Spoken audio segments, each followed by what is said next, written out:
Hey guys, welcome back to Tattoos and Telehealth. And today we wanted to talk to you about a gene called the MTHFR gene. And Kelly knows a lot about it. I do not know a lot about it. And so I'm interested in picking her brain. There's been tons of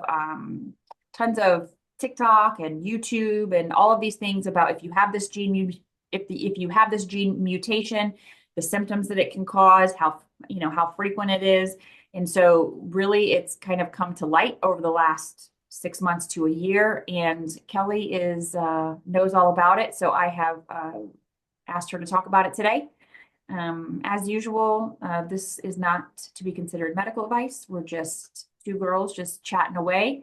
And our lawyers make us say this also does not constitute a patient-provider relationship. So Kelly, take it off. What is the MTHFR gene? What is the mutation? What are just give us the details. So MTHFR is a long word that, girl, I'm not even going to try to say it. I will butcher that name. I'm not even going to try to go there, but it is a rate limiting enzyme in the methyl cycle. Um, and basically, its job is to convert several things. So let me break it down. So folate is required to break down homocysteine, which is an amino acid. So um, we tell people, I tell ladies especially, and I'm going to kind of gear this more towards women. It does affect men. In fact, there's a small percentage of men that are affected by MTHFR gene mutation, but it affects women a little bit more. Um, and women seem to be a little bit more symptomatic because we have babies, we have reproductive systems, and so it can be a little bit more relatable to us. But having said all of that, as we age, we are working really hard on maintaining our skeletal muscles to protect our bones, etc. So when you have something that you're trying to take in to better your body, like amino acids, and you have a gene mutation that can disrupt that, if you have that MTHFR gene mutation, your body may not be able to break down folate as well as it should. Okay, so folate is the problem. So MTHFR gene mutation disrupts your body's ability to break down homocysteine because it affects the way your body responds to folate. Okay, so you will often hear your provider say you need to have methylated versions of whatever. Okay, so this leads to increased levels of homocysteine in your body, which can potentially cause some health problems. So there's all kinds of foods that you should avoid, um, activities, things that you need to think about. But real quick, I want you to think about if you are that person that you realize you get bloated, you get a stomach ache, you don't feel good after you consume dairy, processed foods, gluten, things that have food additives, you may have this gene mutation. I'm not saying that you do, not everybody does, but that could be a sign that potentially you have that particular gene mutation. So there are a lot of risks that go along with this. Okay. One of the big things that I want to really hone in on today is not only do you need to worry about what this gene mutation can do for you on a cellular level with breaking down amino acids and folate and things like that, it really means much, much more than that. Okay.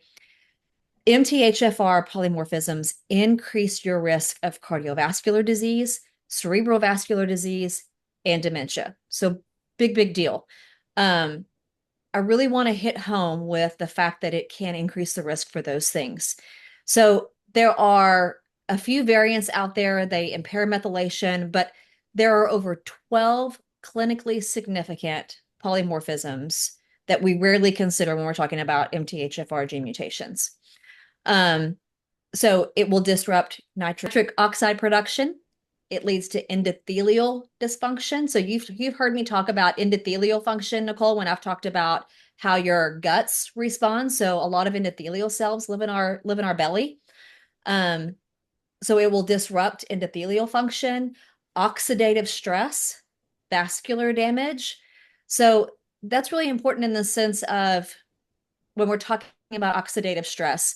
We've heard me chat about people that have leaky gut when I say that they don't oxidize correctly, or they don't have, their body isn't able to oxidize the things that they take in. If you back that up and find that that person has an MTHFR gene mutation, now you've got one more piece of the puzzle that could potentially be disrupting the way their body responds to not only what they eat, but the things that they take in that should be helping to protect their body. Wow. So those are things that I want to really, really hit home. So endothelial dysfunction, oxidative stress, vascular damage. That's why we see these people with an increased risk for cerebral vascular disease, cardiovascular disease, and dementia. There's a ton of research out there right now about causes of dementia. Dementia is really the topic of conversation right now amongst a lot of scholars because it has taken such a front seat in comorbidity.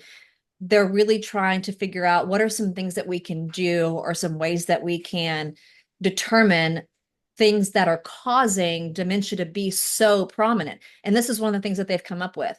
So, So so how's it diagnosed? How do we know? Like, how do I know if I have that or if I don't have that? that's great. It's a test. It's a blood test. And it's really simple. So last week, we chatted about the test that you can do for psych meds, the blood Yes. test that you can do for psych meds with Yeah, genes GeneSight. like. Hmm. Mm-hmm. So when you go see your provider, if you feel like this is a thing for you, chat with your doctor about it, chat with your provider, come see one of us. Hmm. It's a simple blood test. You send it off to the lab. It's a blood test. They can check to see if you have this gene mutation. It's very common. It's a very common test in OB-GYN settings because women that have had multiple miscarriages, if they find that they have this gene mutation, this also increases their risk for having miscarriages because it can produce a clotting disorder in some women. Is there a way to treat it once you get diagnosed with it? So you treat the symptoms. It's oftentimes one of those things that you become aware of it and then you treat the symptoms associated with it. So, like you said last week, once a gene has mutated or something has affected your DNA is your DNA. You're not going to change that. So, right now, there's no way to correct the gene mutation. You're born with a mutated gene, it's there, it's going to live there. You treat the symptoms associated with it. You become aware of it. You know how to handle the things that it causes, but you want to know that. I want to know that going in. I honestly would be a huge proponent of pushing this to be something that insurance companies would cover as a routine screening. So it would be a one-time thing. Like, you either have it or you don't. We Right. should be screening for this. It would be a one-time thing. Screen your patient, see if they have it. It should be part of a routine screening, whether they want to do it early in life, childhood, adulthood, it doesn't matter. You have it or you don't have it. Um, at least then I have this gene mutation. I'm going to be at risk for these things. Then you can start making these lifestyle changes. And I think that's very important. I think it's important that people, one, become aware of something that can affect their longevity, something that can affect their health. You can be struggling with your gut health and struggling with being able to take in the stuff that I'm telling you or Nicole is telling you. You should be doing these amino acids and you should be taking in this much creatine and you should be doing XYZ, but something's just not right. You're doing your creatine, but you're still bloated and you still don't feel good and you do this and you do that. You may have this gene mutation. Maybe we need to do a gluten trial. We need to pull you back and do a non-gluten diet and see how you react. So Um, I've seen people advertising MTHFR support vitamins or whatever. What's the legitimacy of those and what is your opinion on those? so I completely agree with those, and here's why. So oftentimes, whenever you have someone that has MTHFR gene mutation, you cannot, like I said a minute ago, your body cannot process or synthesize certain medications the way that everybody else does. All right. So you may not be able to break down folate. So you need to have methylated versions of this. So there are certain vitamins that you can take. They come, I'm going to say the best way to describe this is prepackaged. All right. They come prepackaged for your body to readily absorb them. Your body doesn't have to work as hard to break them down because it doesn't have the tool that it needs to open the capsule. So we provide, in the form of those vitamins and supplements, medications that are prepackaged in a way that your body doesn't have to have the key to open the lock to get the goods on the inside, if that makes sense. So when you have this gene mutation, you may not be able to synthesize certain medications. knowing that is a big deal. Like, for example, I do vitamin B12 injections. I go to archery tournaments. We've talked about that. And I take vitamin B12 injections with me. There's two types of B12. There's cobalamin and methylcobalamin. So a methylated version and just plain cobalamin. Well, I'm not going to ask everyone that steps into my trailer while I'm at an archery tournament, hey, do you have MTHFR gene mutation? They probably don't know. So if I assume everyone does, and I give them a methylated version of cobalamin, everyone is getting a readily available version of B12. If they don't have the gene mutation, it's not going to hurt them. In fact, it's going to be the same if they do have it or don't have it. But let's pretend they did. Now I know for a fact they're going to respond well to this B12 injection because I assumed they did. I gave them the methylated version. Does that make sense? Yeah. So if I had the MTHFR gene mutation and I did um, B12, I would not absorb it, even subcutaneously. I would not absorb it as well Correct. because I don't have the key to unlock it. But taking the Correct. vitamin or the supplement gives me, it's almost like, I feel like it's almost like taking the lactose pills, the lactase enzyme to help you absorb because you don't have the enzyme to break it down. But Right. in the other way, it's sort of like that, like you lack some sort of enzyme to break it down, or it's a mutation, and Right. so you take it so that you can get folate and other things absorbed better. Right. So one of the big things that you worry about is folate. Remember in the very beginning of this discussion, I said that folate is the big problem. So Absolutely. people with L-methylfolate, and this goes back to mostly women of childbearing age because iron deficiency anemia is a big thing in women that are pregnant and or Mhm. women of childbearing age. But anyone who has a risk of iron deficiency anemia, folic acid is a synthetic form of folate that cannot be used by those with MTHR defect. They can't. And in fact, it can be toxic.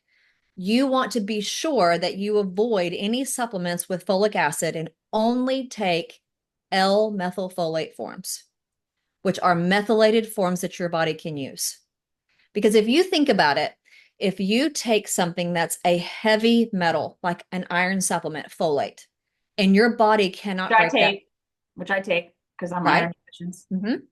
And your body cannot break that down because you have this gene mutation, you have this defect. It actually can build up a toxic level in your body because your body can't break it down. There's nothing, it doesn't know what to do with it. All right. So it is absolutely, in my mind, critical before you as a provider start someone on folate supplement. You need to, it is prudent, it is your job to find out if this patient has MTHFR gene mutation. Because if you start them on folate, which is a synthetic form of folate that can, or folic acid, just plain folic acid, synthetic form of folate, and you haven't found out if they have this defect, you actually could be risking them to become toxic with folate So because why don't OBGYNs run this for every childbearing person? Because folic acid is says, look, take folic acid extra so that you can prevent spina bifida, blah, blah, blah, blah, blah. Folic acid is a known thing when you're pregnant or you need folic acid. So why is this test not routine if it's so important? I don't, that's crazy to me. I know. So it was one thing that in my practice when I was in women's health, um, I wouldn't do routinely. I wish that I knew as much about it then as I know now. Um, I wish that every female of childbearing age, when they came in for their first appointment, I wish this was a discussion that was had. Especially now, considering um, so many women, especially young women, have iron deficiency anemia because they have heavy periods or they have, they just do. We just kind of live in that anemic state, unfortunately. Yeah. But if you do the follow-up studies, like you have a patient that is anemic and you run your studies, you find that they're anemic, you run your iron studies and find out they're deficient in folate, and you're like, oh, I'm going to put them on folic acid. Ugh, back the truck up. Let's make sure that they don't have this gene mutation because folic acid Wow. simply cannot be broken down. So it's important. Um, Wow. and that's why I think that it is incredibly important to know that when you have this deficiency, there's just certain things that you and your provider need to be aware of. Um, folic acid, B vitamins are another big thing. Um, so we talked about cardiovascular issues. This leads to risk for blood clots. Okay. So your blood may become thicker, stickier. If you have someone that has a history, especially a young person with a history of a blood clot, random blood clot, young people don't get blood clots for no reason. They're typically, unless they're wheelchair bound or otherwise incapacitated and don't have an active lifestyle, they can't get up and move around like most people. Um, and they just have a blood clot. There's a reason. They should not just be having a blood clot. That should not happen to them. This is a test that you need to run. You need to see if they have this gene mutation because that increases their risk for blood clots. Okay, interesting. So I was very iron deficient. My hemoglobin was like less than 4. When I That's found crazy. out because I was short of breath. Imagine that. Um, so anyway, so I take iron. So now I want to know, but Yeah. also my spouse, he's more active than anybody I know, and he had a random blood clot. Mm, So it's just check something to him. think about. Yeah, Something, I would check him. Um, wow. and if he had any follow-up work, chances are, especially if you saw a hematologist, they He might have did. ordered that. Most of them They do. ran. Yeah, yeah, most of them do. Um, Real quick, there's some other supplements that people can take that your body loves if you have MTHFR gene mutation. Vitamins C, D, and E. Your body loves those vitamins to help just support your system. Remember, I'm a big proponent of higher, higher than to the high end of normal on vitamin D levels. I don't I don't like just the, barely normal. So most providers keep their patients at the, oh, you're around 35, you're fine. 35, yeah, 30 to 40, Yeah. yeah. Oh, you're fine. You're fine. You're it's normal.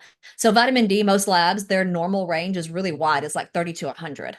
It's big. I like to keep my patients greater than 60, preferably closer to 80, because that's where you feel the best. And that's truly where your body gets the most benefit out of vitamin D. Vitamin D is so critical for your person. It really, Well, really is. and helps avoid pathologic fractures as we age. As women, our bones just get fragile, and so they just break. And pathologic fracture just means a bone just broke, like it just broke, like it shouldn't have. Maybe you had a softball, or maybe or whatever. Maybe you stepped off a curb and your femur broke, like it shouldn't happen. And so that's pathologic, meaning there's no real cause other than you have fragile bones. Um, and so Yep. it definitely helps avoid those. So I do take a lot of vitamin D. But B vitamins give me a migraine, and I'm not a headache person, but when I take oral B vitamins, it gives me a headache, bad headache. I don't know why, but it does. I would I would be curious to check you. And in fact, I would almost strongly suggest that you get checked for MTHFR gene mutation. You know, and then I guess the only other thing that I would leave people with, if you don't have any other questions, Nicole, would be sure if you have this gene mutation, you must take methylated vitamins. You must. Your body Okay. simply cannot break it down. And like I said a minute ago, if you think about it, methylated vitamins simply means that they are packaged in a way that they are readily absorbable. Your body simply doesn't have the key that it needs to open and process. And so you have to make those supplements readily available for your body to use. You simply can't do that on your own. Not all, but most. Wow. And the most important one is folic acid. Before anyone starts you on folic acid, please make sure you know whether or not you have this gene mutation because you actually can develop toxic levels of folate. Wow. How prevalent is this? My last question. How prevalent is this in the population? That's a I really know good it's question. probably hard to say because we don't test enough for it. So I get that. I get that. So this is really just your opinion, I guess. So I don't know for sure. I know that it's broken down by race. I know that it is much more prevalent in the Hispanic population. I don't know why. In Caucasian people, it is less common. In fact, I think Caucasians is like 10 to 15% of the population carry the polymorphism. Still high. One But in 10. In Hispanics, guess how high it is in Hispanics? In the Hispanic Right? population, it's 47%. 47% of the Hispanic population carry the polymorphism of one type of MTHFR gene mutation. Wow. So it's pretty significant. In the African American community, it's about 1 to 2%. So much less common in the African American community. Um, So taking MTHFR supported supplements is not going to hurt you if you're not. Absolutely not. Absolutely not. The only difference is it is much, much, much more readily available for your body to absorb. If you don't need that, you've done your body no harm. No harm, no foul.